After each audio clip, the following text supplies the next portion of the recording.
All right, everybody, welcome to the show. How's it going? It's Anti-War Radio.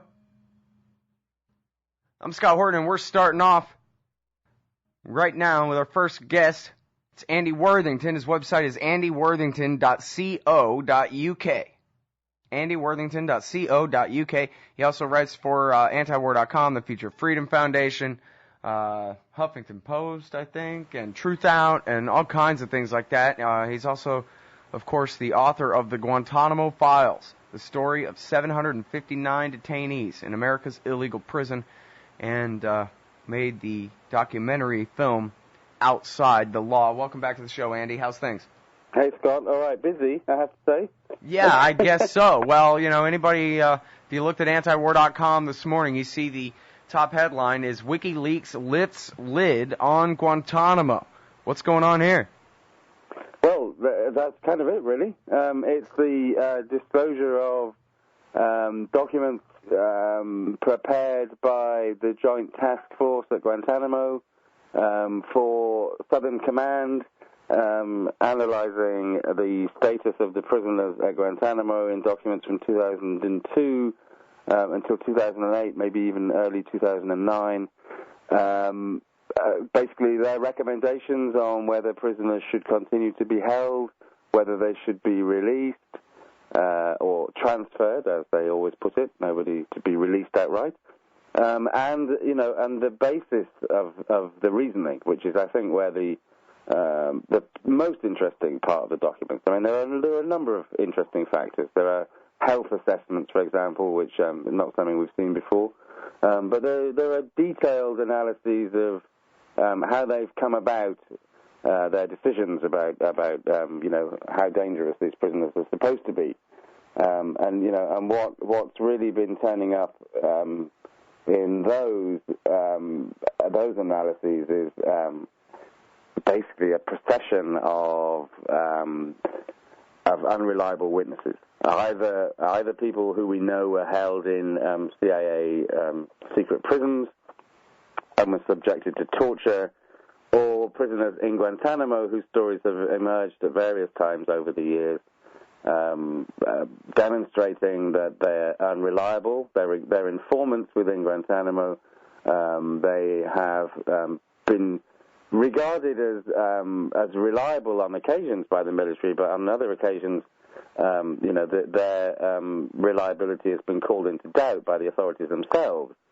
And these guys just keep turning up, as the only evidence against the prisoners in a lot of these cases, which, of course, is not surprising for those of us who've been watching this story for many years, because the fundamental story of Guantanamo, Scott, as I'm sure we've discussed on various occasions, is that people were rounded up for money, without being adequately screened, on the arrogant basis that the U.S. wasn't going to make mistakes, that there was no need to hold any kind of screening process, sent to Guantanamo, and then once they were there, then the authorities had to begin to justify why they had these people in the first place. Right. I mean, we have known for years, I think from the very beginning, since, the end of 2001, the beginning of 2002, it was already, the word was out that they were paying bounties and that people were just being kidnapped and sold. And then, of course, we've known for years and years, we've talked for you on this show for years and years about the lack of evidence against these people, the shoddy process that they went through. Of course, the military already had a battlefield process for determining who's worth holding on to and who ought to be set free, and they turned that off from the moment they invaded Afghanistan. And then, of course, all the guys, and I've talked to the Guantanamo guards on this show, all the guys working at Guantanamo figured, hey, if you're getting off that plane, you must be a really bad guy. And that was it. There was no step anywhere in there where, someone reasonable was saying, no, not this guy, not that guy, but maybe these two or something. Yeah. There was no part of the process that was about separating the wheat from the chaff at all. There never was.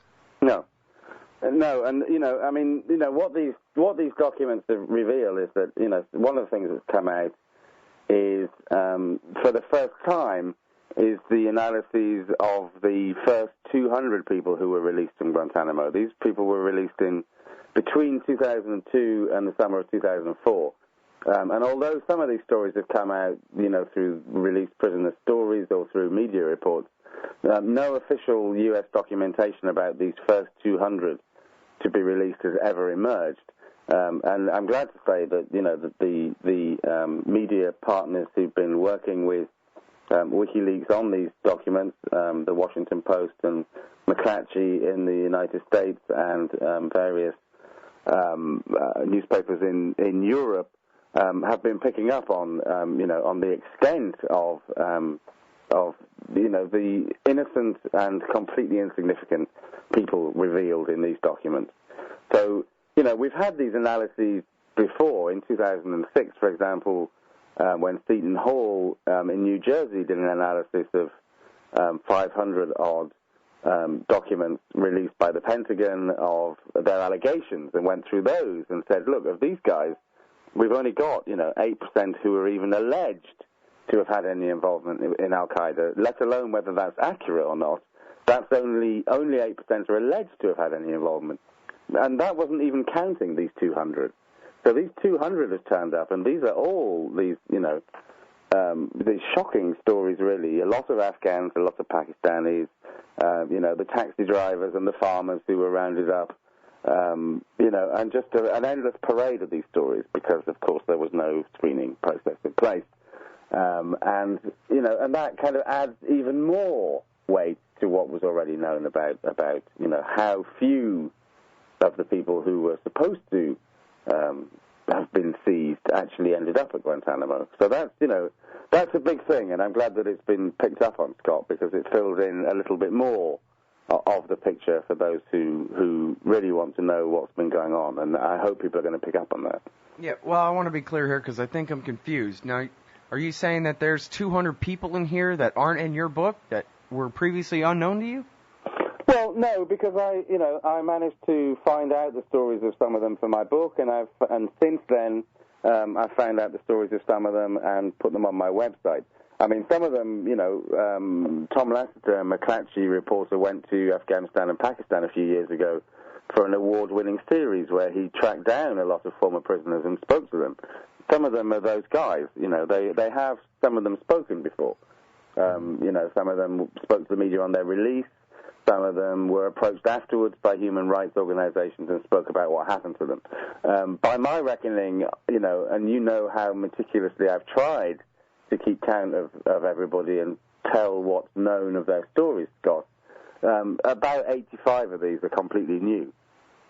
Wow. Yeah, I mean, these were just names. These were just names of Afghans, Pakistanis released, 2003, 2004. Nobody knew anything about them, and here we've got them, And it starts with these guys. These are all described as low risk. There's nothing less than low risk. You can see how it's built into the whole system. People are low risk, medium risk, or high risk.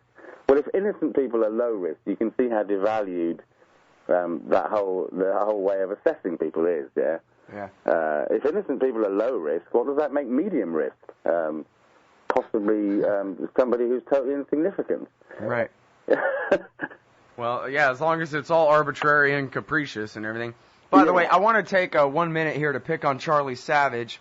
And you could say it's not fair because he's not here to defend himself, but he won't come on the show anymore now that he works for the New York Times. He's too cool to come on anti-war radio. But he's got a piece at the New York Times today where he just completely picks up and runs with the Pentagon lie that these men who were, the three of them probably, looks like murdered in July of 2006, just like the Pentagon says, committed suicide to make us look bad.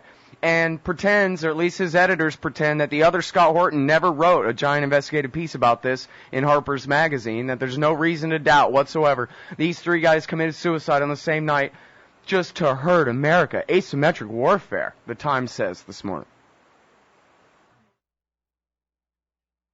All right, y'all. Welcome back to the show. It's Anti-War Radio. I'm Scott Horton. I'm talking with Andy Worthington, the author of the Guantanamo Files, and producer, director, writer of the documentary Outside the Law. His website is andyworthington.co.uk. He writes for the Future Freedom Foundation and a lot of other places as well. And, you know, Andy, before this giant WikiLeaks story broke yesterday, there was a piece in the Washington Post late last week, maybe Saturday, I forget, about why Guantanamo didn't close. And there's a bunch of nonsense. It's a really long article, and it goes on and on and on, but it was very instructive. There are a couple of paragraphs where quotes of Democrats in Congress saying, we wanted to close it and we were going to do it. Nobody from the White House ever came here to help us out at all. They put no weight on any congressman to do anything about it at all. They twisted no arms. They made no signs whatsoever that this was a priority for them. And we'll be damned if we're going to stick our necks out just to have them cut off. So forget it. So this is all, Barack Obama was lying when he said he wanted to close Guantanamo. He did not want to close Guantanamo. He was not thwarted by the Republicans in Congress who wanted him to not close Guantanamo. Barack Obama is a Guantanamo monger, period. Yeah, well, it could be the case. You know, there's a lot of I think he ought to be locked in Guantanamo. There's a lot of blame flying around all over the place. Well, it's all his fault. He's the one sitting in the chair. It's as simple as that. Yeah, if it was you or me or Ron Paul in the chair, they would have all got trials or been set free by now. Period. Yeah, well, exactly, and that's what I think we we have to hope will be the renewed pressure of these documents being released. Is that that it demonstrates just when everybody was falling asleep and forgetting about it and thinking that it was absolutely appropriate for 171 guys to be held forever.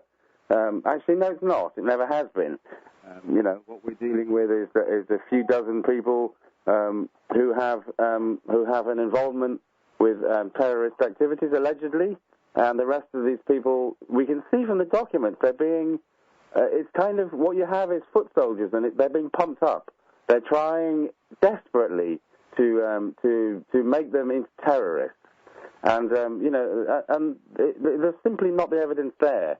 And I think really, Scott, it just strikes at the heart of the nonsense that was established under the Bush administration, that has been maintained under the Obama administration, and that his refusal to deal with has led us into this mess, which is that you don't declare a war on terror and then mix up soldiers and terrorists and pretend that they're all the same bad guys, and scrap the Geneva Conventions, and then start torturing people when you don't like what's going on.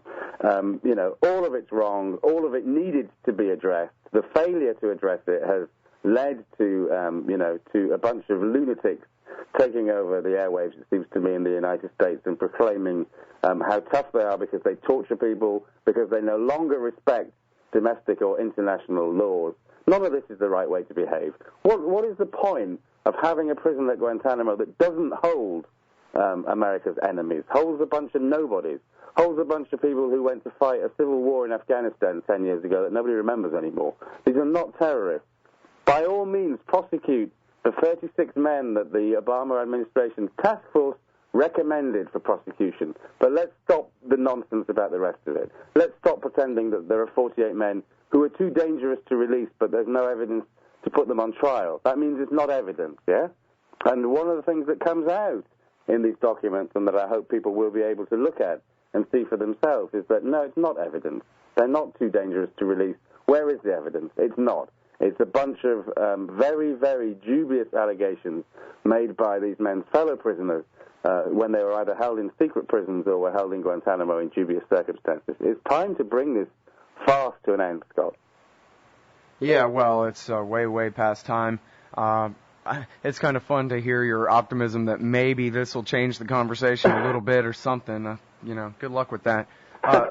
Now, tell me about, we've talked before about this Al Jazeera reporter who was kidnapped by these thugs and tortured, and there's just a couple of throwaway lines, and I think it's one of these Guardian pieces today, where this guy doesn't even get his own news story, but yeah, just like you taught me on this show, I don't know how many months ago or a year ago or something, they were torturing this guy. They didn't even pretend for a moment to believe that he was friends with Ayman al-Zawahiri. They were torturing him and interrogating him about Al Jazeera. Yeah, they wanted inside information on Al Jazeera. The fact is, it's all over these documents, Scott. First of all, they pretend that they took them there for a reason. So in the documents it says, why were they transferred to Guantanamo? And then it says, so that we could gain information about this and that. All of that is a lie. We know from Chris Mackey, the pseudonym of an interrogator that everybody went to Guantanamo. There was no reason why. Everybody that came into U.S. custody was sent there. So they invented the reasons afterwards. And, and they basically, they were exploiting anybody for anything. They had people who were connected with organizations that were not blacklisted. So, for example, Jamaat al-Tablighi, which is a huge missionary organization with millions of members worldwide, they decided it was a front for terrorism. It's got 3 million members worldwide. Have you come across a terrorist organization with 3 million members? Well, the U.S. government. It was nonsense. It was not on, it was not on a terrorist watch list or a banned list of any kind. And there are many of these organizations where just within Guantanamo they were regarded as terrorist organizations, but nowhere else. I mean that's just So Sami al-Hajj, they regarded Al Jazeera as a terrorist organization. So let's get this guy and let's see if we can get him to rat on his colleagues and see if we can find a way to destroy Al Jazeera by doing this. I mean, well, and that's the bottom line here, right, is that there's no rules at all. It's just the Lord of the Flies or whatever. Come on, guys. We heard Don Rumsfeld said the gloves are off. Grab whom you must. Do what you want. There is no law anywhere in the world now. The whole world's a battlefield, and we're all soldiers. Yeah. Well, and here we go. Here we've got, more of it revealed. Scott, it's really, it's worth people looking at. It really is worth it for people to look at this. Yeah. These documents, Well, absolutely, and they can if they just go to antiwar.com right now. We've got the 5 or 6 most important ones right at the top of the page there. And, of course, I'm sure you'll have lots of coverage coming up for us soon at andyworthington.co.uk and fff.org and where else. Yeah. Who else is working on this? Who? Are you going to tell me, or are you asking me? I'm asking you. Oh, well, there's a whole bunch of newspapers working on it. I mean, the Washington Post and McClatchy are partners with WikiLeaks in this, as is the Telegraph and El País and Le Monde and Der Spiegel, Aftonbladet, which is a Swedish newspaper, and La Repubblica and L'Espresso in Italy. I think that's pretty much everyone covered. So, yeah, I mean, there's going to be a lot coming out. So then andyworthington.co.uk will be how to find all the most important pieces of all that journalism in all those different places, right? I hope so. I hope I get the time. We know we can count on you, Andy. All right. Well, listen, music's about to start playing here in a sec anyway, so let me go ahead and thank you very much for your time on the show today. Really appreciate it. It's brilliant. It's always great to talk to you, Scott, and it's good to have an opportunity on this occasion. I mean, I'm sure my, mild optimism there is misplaced, but, without hope, I'm not sure what we can do. You're right, and I'm sorry for teasing you for that. Poor guy. All right, thanks very much for your time, man. All right, Scott. Cheers. Bye. All right, y'all. That's the great Andy Worthington. AndyWorthington.co.uk, FFF.org, truthout.org. And the book is The Guantanamo Files. The movie is Outside the Law. Go check out the top antiwar.com right now, and we'll be right back.